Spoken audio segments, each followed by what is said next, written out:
પ્રકાશ હાલ વિવાદમાં સપડાયા છે। સુરતના અમરોલી ખાતેના એક સત્સંગ દરમિયાન જલારામ બાપા વિશે કરેલી વિવાદાસ્પદ ટિપ્પણીને કારણે રઘુવંશી સમાજમાં ભારે આક્રોશ ફેલાયો છે। આ ઘટનાને પગલે મોટી સંખ્યામાં લોકો ઉગ્ર પ્રતિક્રિયા વ્યક્ત કરી રહ્યા છે।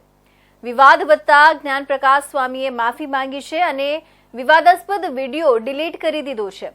તો બીજી તરફ વીરપુર જલારામમાં રહેતા ભક્તોમાં રોષ ફેલાયો છે અને સ્વામીએ જે સાહિત્યના આધારે નિવેદન કર્યું છે એ સાહિત્ય લઈને વીરપુર આવવા આમંત્રણ આપ્યું છે। સાથે આ મામલે આગામી રણનીતિ નક્કી કરવા માટે વીરપુરમાં મંગળવારે એક બેઠક પણ બોલાવવામાં આવી છે। વડતાલ સંપ્રદાય સાથે સંકળાયેલા જ્ઞાનપ્રકાશ સ્વામીએ સત્સંગમાં કહ્યું હતું કે જલારામ બાપાનો ઇતિહાસ ગુણાતીત સ્વામી સાથે જોડાયેલો છે। ગુણાતીત સ્વામીએ જલા ભગતને આશીર્વાદ આપ્યા હતા એમ જ્ઞાનપ્રકાશ સ્વામીએ જણાવ્યું।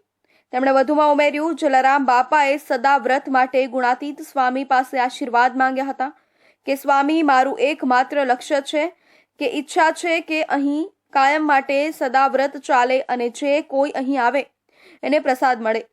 તેમણે કહ્યું, જલા ભગતે ગુણાતીત સ્વામીને બાટી અને દાળ જમાડ્યા।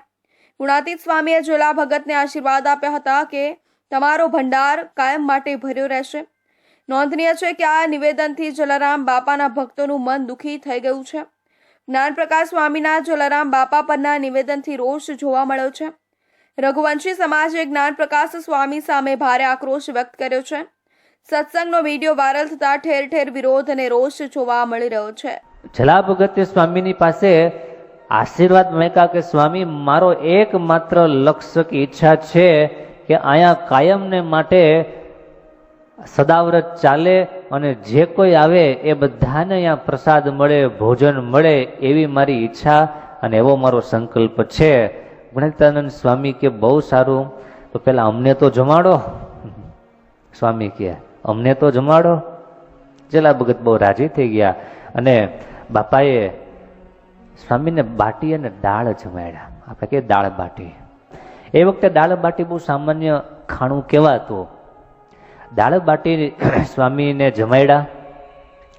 સ્વામી બહુ રાજી થયા અને રાજી થઈને ગુણાતીતાનંદ સ્વામી કે જલા ભગત, તમારો સંકલ્પ ભગવાન પૂરો કરે અને કાયમને માટે તમારા ભંડાર અખૂટ રહેશે, જાઓ। જ્ઞાનપ્રકાશ સ્વામીના જલારામ બાપા પરના નિવેદન વિવાદ વધતા સુરત ખાતે જ્ઞાનપ્રકાશ સ્વામીએ એક વિડીયો જાહેર કરીને માફી માંગી છે।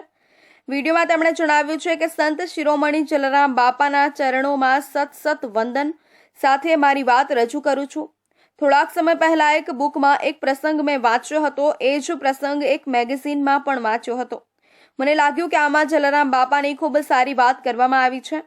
તેમણે વધુમાં ઉમેર્યું, અયોધ્યામાં જલારામ બાપાએ જે કાર્યો કર્યા અને ભગવાનના થાળ અંગે જે વાતો છે એ અંગે મેં વાત કરી હતી। તેમ છતાં જો કોઈ પણ સમાજને કે વ્યક્તિને મારી વાત દુઃખદ લાગી હોય તો હું સાચું દિલથી માફી માંગુ છું। તેમણે વધુમાં જણાવ્યું કે આ વિડીયો અમે તરત જ હટાવી લીધો છે। સંત શિરોમણી જલારામ બાપાના ચરણોમાં સત વંદન સાથે મારી વાત રજૂ કરું છું।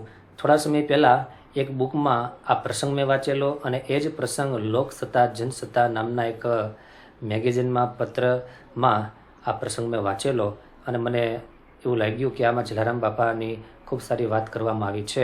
તો બાપાના મહિમા વિષયક આ વાત કરેલી, જલારામ બાપાના કાર્ય તેમજ અયોધ્યામાં જે બાપાનો સદાવ્રત ચાલે છે અને ભગવાનનો થાળ થાય છે એ અંતર્ગત વાત કરેલી। એમ છતાં કોઈ પણ સમાજને કે કોઈ પણ વ્યક્તિને મારી વાતે કરીને દિલ દુભાણું હોય તો સાચા દિલથી માફી માગું છું અને એ વિડીયો અમે તરત જ હટાવી લીધો છે। ધન્યવાદ। જ્ઞાનપ્રકાશ સ્વામીએ એક વિડીયો જાહેર કરીને માફી માંગી। સુરતના જ્ઞાનપ્રકાશ સ્વામીએ જલારામ બાપા અંગે કરેલી વિવાદાસ્પદ ટિપ્પણી બાદ વીરપુર જલારામ ભક્તોમાં રોષ ફાટી નીકળ્યો છે। વીરપુરના વેપારી આગેવાનો અને સરપંચે સ્વામીએ કરેલા નિવેદનને વખોડી કાઢ્યું છે। તમામ લોકોએ એક સૂરમાં કહ્યું હતું કે આવા નિવેદન કરવા જોઈએ નહીં। જો સ્વામી પાસે કોઈ આવું સાહિત્ય હોય તો એ વીરપુર લઈને આવે। જ્ઞાનપ્રકાશ સ્વામીએ કરેલી ટિપ્પણી કદાચ તેમના ધર્મના પ્રચાર માટે કરી હશે। નિવેદન પરત ખેંચે અને વીરપુર આવી માફી માંગે એવી માંગ ઉઠી છે। વીરપુરના સરપંચે કહ્યું, આવતીકાલે અમે એક બેઠક બોલાવી છે જેમાં આગામી રણનીતિ નક્કી કરીશું।